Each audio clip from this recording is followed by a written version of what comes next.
Friends, welcome back to my channel cooking with Nash Alam. उम्मीद करती हूँ आप सब खैरियत से होंगे। आज मैं आपके साथ शेयर करूंगी मटन कढ़ाई, बिल्कुल रेस्टोरेंट स्टाइल। बहुत आसानी से बन जाती है और खाने में भी बहुत लजीज होती है। तो चलें फिर इसे बनाना स्टार्ट करते हैं। मटन कढ़ाई बनाने के लिए सबसे पहले हम इसका कढ़ाई मसाला तैयार कर लेते हैं। 1 टीस्पून ज़ीरा लेंगे, 1 टीस्पून काली मिर्चें, 2 टीस्पून साबित धनिया ऐड करेंगे और 4 से 5 गोल लाल मिर्चें इसमें शामिल करके इन तमाम चीज़ों को 2 मिनट लो फ्लेम पे ड्राई रोस्ट करेंगे। और चूल्हे की आंच लो करके इन्हें रोस्ट करें, वरना ये फ़ौरन से जल जाएंगे तो इनका टेस्ट ख़राब हो जाएगा। ये तमाम मसाले मैंने 2 मिनट रोस्ट कर लिए हैं। हल्का ठंडा होने के बाद इसे ग्राइंड करके एक साइड पे रख लेते हैं।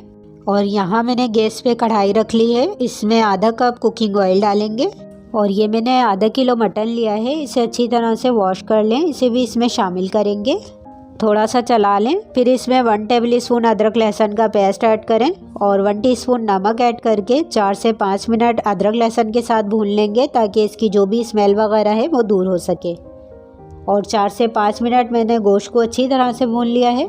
फिर इसमें 1 पाव टमाटर इस तरह से बीच में से 2 पीस में काट लिए हैं, गोश्त पे रख देंगे और 3 से 4 हरी मिर्चें और थोड़ा सा पानी डाल के इसे कवर कर देंगे 8 से 10 मिनट के लिए, ताकि ये टमाटर सॉफ्ट हो जाए। और टमाटर सॉफ्ट होने के बाद इसका सारा छिलका रिमूव कर देंगे।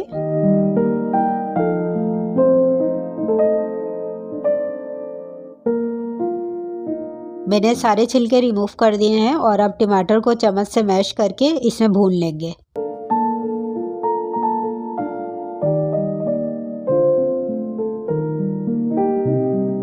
टमाटर इसमें मिक्स हो गए हैं और अब 2 कप पानी शामिल करके इसे कवर कर दें 35 से 40 मिनट के लिए, या फिर गोश्त गल जाने तक पका लें। और 40 मिनट के बाद 2 मिर्चों को मैंने इस तरह से काट के इसमें शामिल किया है। और ये जो मैंने फ्रेश मसाला पीसा था, ज़ीरा धनिया काली मिर्च का, वो इसमें ऐड करेंगे और मसाले के साथ खूब अच्छी तरह से भून लेंगे। बहुत ही अच्छी खुशबू आ रही है। वैसे तो ये मसाले घर में पिसे हुए भी होते हैं, लेकिन फ्रेश मसाला इसमें पीस के डालने से इसका टेस्ट और भी अच्छा आता है। और मीडियम फ्लेम करके 4 से 5 मिनट मैंने मसाले को गोश्त के साथ अच्छी तरह से भून लिया है। फिर इसमें आधा कप अच्छा सा फिटा हुआ दही शामिल करें। दही इसमें मिक्स करके मज़ीद 2 से 3 मिनट और भून लेंगे। मटन कढ़ाई रेडी है। इस पे जूलियन शेप में कट की हुई अदरक और हरा धनिया गार्निश कर देते हैं। और अब मैं इसे सर्व करके दिखाती हूँ। बहुत ही शानदार खुशबू आ रही है। आप लोग भी इस तरह से बना के ट्राई कीजिएगा। हम फिर मिलेंगे नेक्स्ट वीडियो में एक और नई रेसिपी के साथ। अपना ख्याल रखिएगा। अल्लाह हाफिज़।